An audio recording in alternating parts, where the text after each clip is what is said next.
Hey guys, welcome back to HFO school. This is the quick class.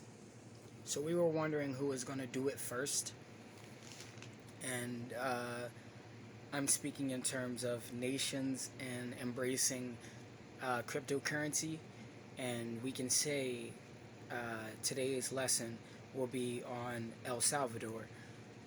El Salvador becomes the first nation to accept or embrace and fully legalize Bitcoin as a currency, not as their primary currency, but as a form of legal tender.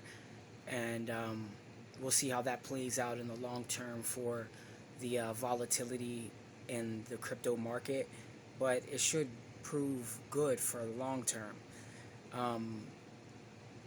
We know, for those of us who dabble with it, there's a lot of uh, regulation and policy that's up in the air here in America, hence the tentative nature of people with a lot of money to invest looking at Bitcoin to be kind of wishy-washy.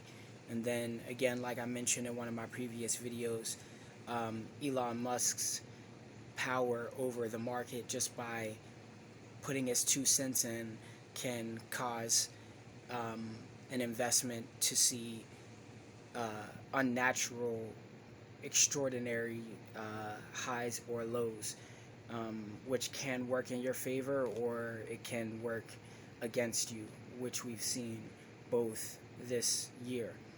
Hence, Doge or Doggy Coin, however you'd like to pronounce it, and the drop with and the rise with it and the drop with it. So needless to say, to stay on topic, El Salvador becomes the first nation to make Bitcoin legal tender. So they're the first nation to truly embrace cryptocurrency. That's it for today's short vid.